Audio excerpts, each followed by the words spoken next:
following is a special spotlight on the local arts scene from your partners in the arts, Ithaca's Alternative, WVBR. The final production of Kitchen Theater Company's 35th season is Feast by Megan Gogerty. Here to talk about the play is Kitchen Producing Artistic Director Emily Jackson. Welcome, Emily.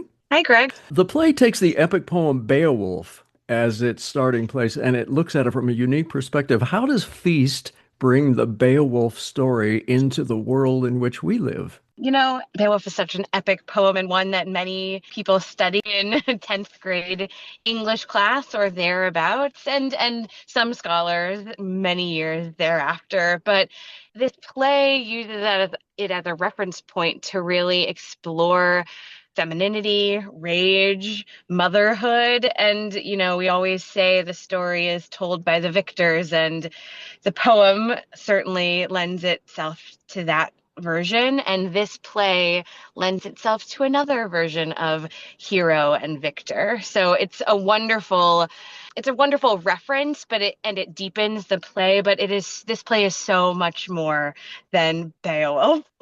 So if we have forgotten our 10th grade literature class and can't quite remember all the details of Beowulf, we will not be behind. Not at all. That is correct. You will be welcomed into a warm dinner party by a lovely, maybe a little odd hostess who is just happy to see you and really excited to talk to you, to tell her side of a moving and powerful story. Well, you referenced the idea of heroes and victims a second ago. So how does the notion of the hero archetype, get challenged in this play? Well, I was actually sitting in rehearsal yesterday, and Jen Piercy-Edwards and Brenny Campbell, the actor, were working on this section where the host says, "Oh, I have a name. I'm not going to tell you what it is.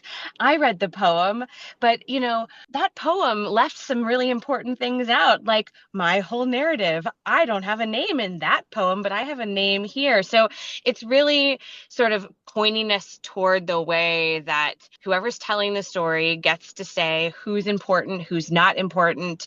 And she really points to the fact that mothers are the ones who should be lifted. Who do we name things after? She says, "Who do you name your streets after? Who do you name these things after?" And she says, "Fathers, the founding fathers. You love the fathers." But it's really the mothers who carry the weight of the world, who bear the children, who bear the grief and pain of humanity in a lot of different ways. And when I picked this play 10 months ago, I didn't know exactly where we would be in the world. And that's always true of what happens, especially as the season gets farther and farther, like, oh, the world has changed a lot since I picked this play. And I picked it because I love the story about the mothers, and I think there is a sense of rage among all people at the state of things, but also especially for mothers, women particularly, who just have this undercurrent of being sidelined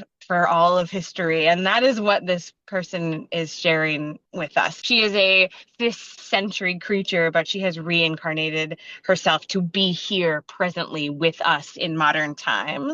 I was going to ask what important conversations this play might inspire, but you've kind of already answered that. Anything you want to add in terms of how you think the audience will react? Yes, maybe I'll talk a little bit about the style of the solo performance. We're really familiar at Kitchen Theater Company with doing solo work. It's really exciting to have artists who have made their own solo work and present it here. And this is actually something a little different, whereby somebody recommended this play to me that I had no idea about. And also, therefore, I didn't know sort of like who would be in it, who would be in the play. So we have Jen Piercy-Edwards, who is a local director and freelance theater artist who's directing the play. And she's really bringing together a team of both visiting artists and local artists. But Brenny Campbell, who's the actor on stage, she's new to the kitchen. She's from the area, so she's in the upstate New York world, but she is new to the kitchen.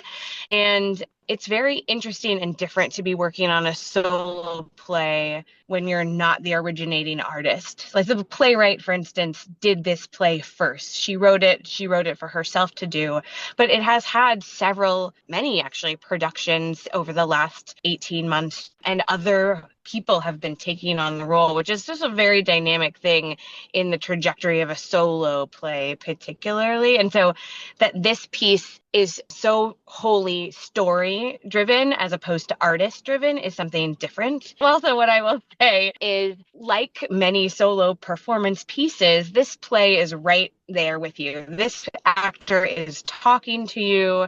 She is engaging you. This is interactive in the sense that you are the other character in the room. I mean, a little bit Beowulf, the book, the poem is another character, but us, she says just at the beginning of the play, I think if I tell my story, I'll figure something out. And so she needs us to witness her telling her side of the story. And that is very live and present. There are moments of sharing with the audience things and actions that we will be asked to participate in a gracious and dinner party-esque way. There are also a few seats that are on stage. So the two side sections, front rows, we've actually moved those seats on stage to sit at the dinner table with the host. And it's a wonderful thing because it just brings that feeling of dinner party right into the front of the production.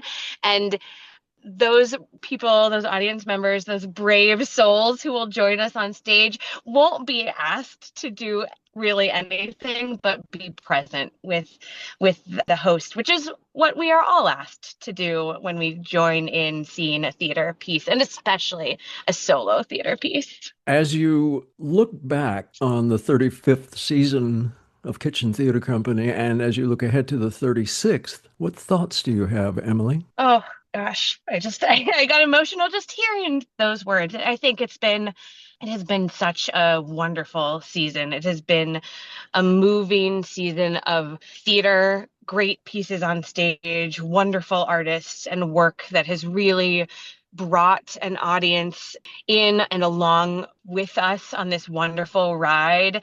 And it has also been so amazing to stand in the lobby and have conversations with you all about these pieces, about their themes, about their humanity, and about their humor, and about their hope. I think it's been so important, and many others before me at Kitchen Theater Company have prioritized this, but especially now in these times, like doing plays that have a shred of hope, that really give us, as we walk out the door, some glimmer into the hopefulness of the human experience.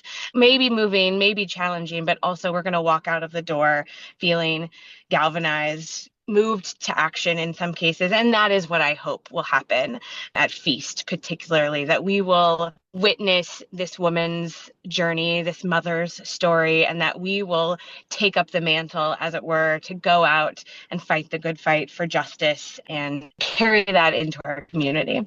Middle schoolers and high school students who have studied Beowulf, I think, will find this interesting and engaging, just as much as an academic who loves the poem. Duly noted.